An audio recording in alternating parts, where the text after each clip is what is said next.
I'm Bryce Green, and this is my final story project. A little bit about me.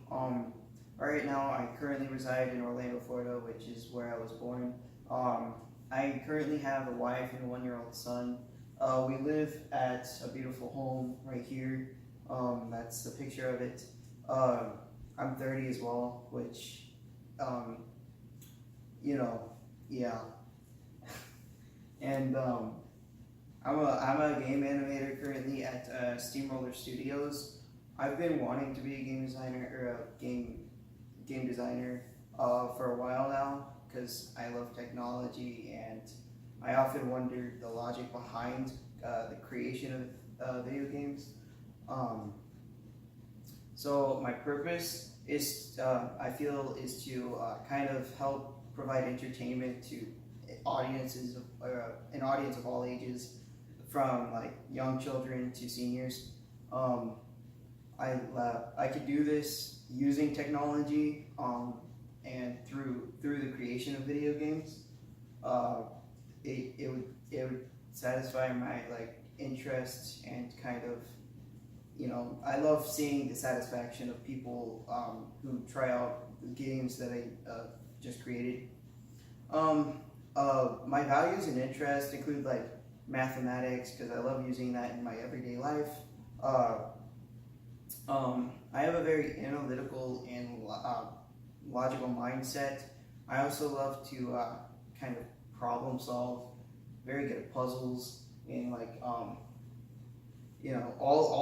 these interests and values kind of help me to enjoy game design. It kind of gives me a motive to actually go through with this kind of business or a career. Um, so first of all, a game animator uses kind of a variety of different animation and technical techniques or technological techniques to create interactive animated like characters, environments, different sprites, and images for games, and it kind of provides movement for them, and yeah. So the skills necessary for a game animator is like because game design is kind of leaning more towards technology. Math is becoming more of a sought after like ability. You kind of need to know a little bit more of a math, basic math. You have to have a little bit of math, like basic math abilities, and kind of a little bit more complex ones too. You have to be a little bit of a good problem solver to kind of fix different issues that you come across. Because if you don't, then you're just going to be stuck there like an egg.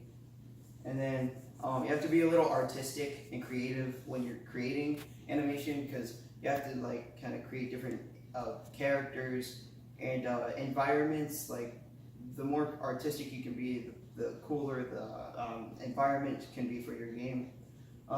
You have to be on time with deadlines because if you're not, then you're going to get fired like that. You kind of have to know what you're doing pretty much all the time, and kind of watch out for deadlines because yeah. And then you have to be able to work in teams. Even though there are a couple individual projects, you kind of have to like know how to work with a team and do your fair share because if not, then they're not going to work with you, and then you're kind of screwed. So a little bit about my career path. I graduated from high school with due enrollment, which means I was part-time high school, part-time Valencia College.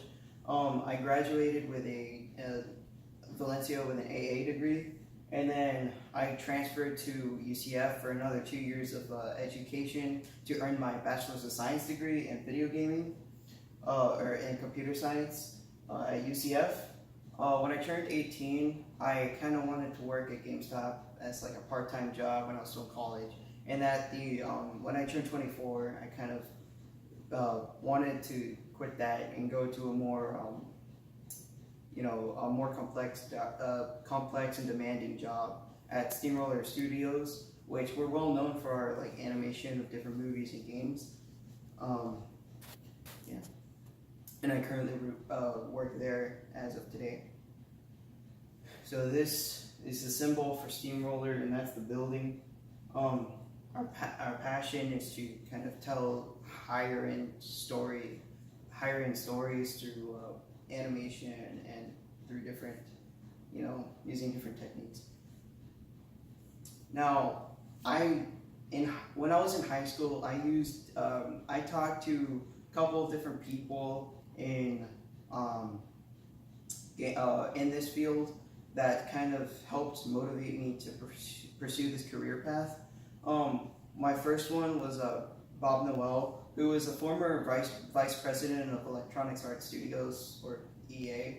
I thought, since EA is a well-known gaming company, and he had this kind of leadership role, that gives him like a ton of experience.